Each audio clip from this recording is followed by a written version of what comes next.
ಎಲ್ಲರಿಗೂ ನಮಸ್ಕಾರ. ಇವತ್ತು ನಾವು ಶ್ರಾವಣ ಮಾಸದ ಬಗ್ಗೆ ಸ್ವಲ್ಪ ಮಾತಾಡೋಣ. ನಮಸ್ಕಾರ. ಇದು ಹಿಂದೂ ಪಂಚಾಂಗದಲ್ಲಿ ಒಂದು ಹ್ಮ್. ಬಹಳ ಮುಖ್ಯವಾದ ತಿಂಗಳು ಅಲ್ವಾ?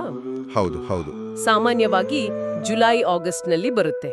ಹೌದು ಹೌದು ನಮ್ಮ ಹತ್ರ ಇರೋ ಆಧಾರಗಳು ಅಂದ್ರೆ ಲೇಖನಗಳು, ಕೆಲವು ಟಿಪ್ಪಣಿಗಳನ್ನೆಲ್ಲ ನೋಡಿದ್ರೆ ಇದರ ಮಹತ್ವ ಏನು, ಯಾಕೆ ಈ ತಿಂಗಳು ಶಿವನಿಗೆ ಇಷ್ಟು ವಿಶೇಷ, ಹ್ಮ್ ಮತ್ತೆ ಕರ್ನಾಟಕದಲ್ಲಿ ಹೇಗೆ ಆಚರಿಸ್ತಾರೆ, ಇದನ್ನೆಲ್ಲ ಸ್ವಲ್ಪ ಒಳ ಹೊಕ್ಕು ನೋಡೋಣ ಅಲ್ವಾ? ಖಂಡಿತ.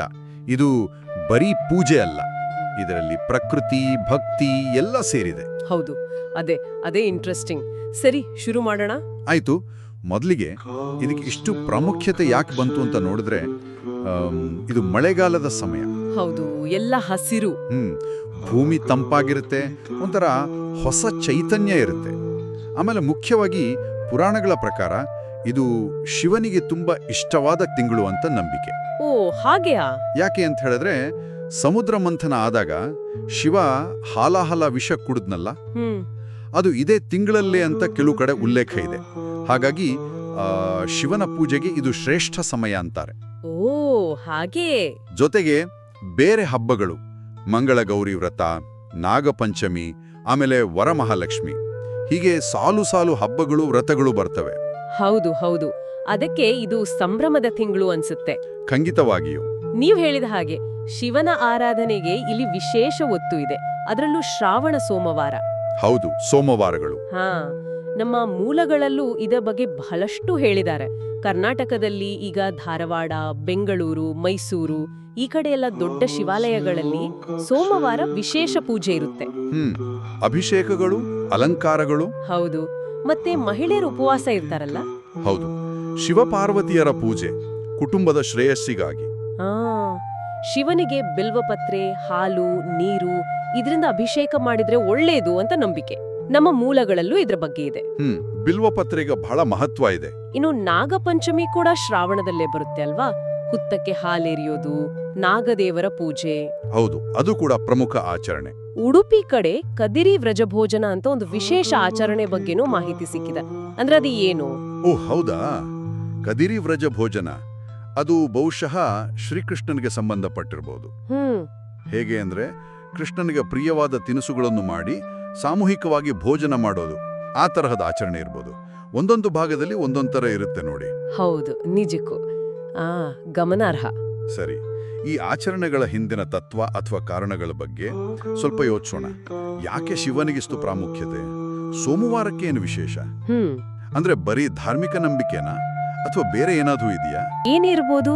ನಮಗೆ ಸಿಕ್ಕಿರೋ ಮಾಹಿತಿ ಪ್ರಕಾರ ಇದ್ರ ಹಿಂದೆ ಕೆಲವು ಪ್ರಾಯೋಗಿಕ ಕಾರಣಗಳು ಇರಬಹುದು ಅಂತ ಅನ್ಸುತ್ತೆ. ಓ, ಹೇಗೆ? ಉದಾಹರಣೆಗೆ ಬಿಲ್ವ ಪತ್ರೆ ತಗೊಳ್ಳಿ. ಮಳೆಗಾಲದಲ್ಲಿ ಅದು ಚೆನ್ನಾಗಿ ಸುಲಭವಾಗಿ ಸಿಗುತ್ತೆ. ಹೌದು.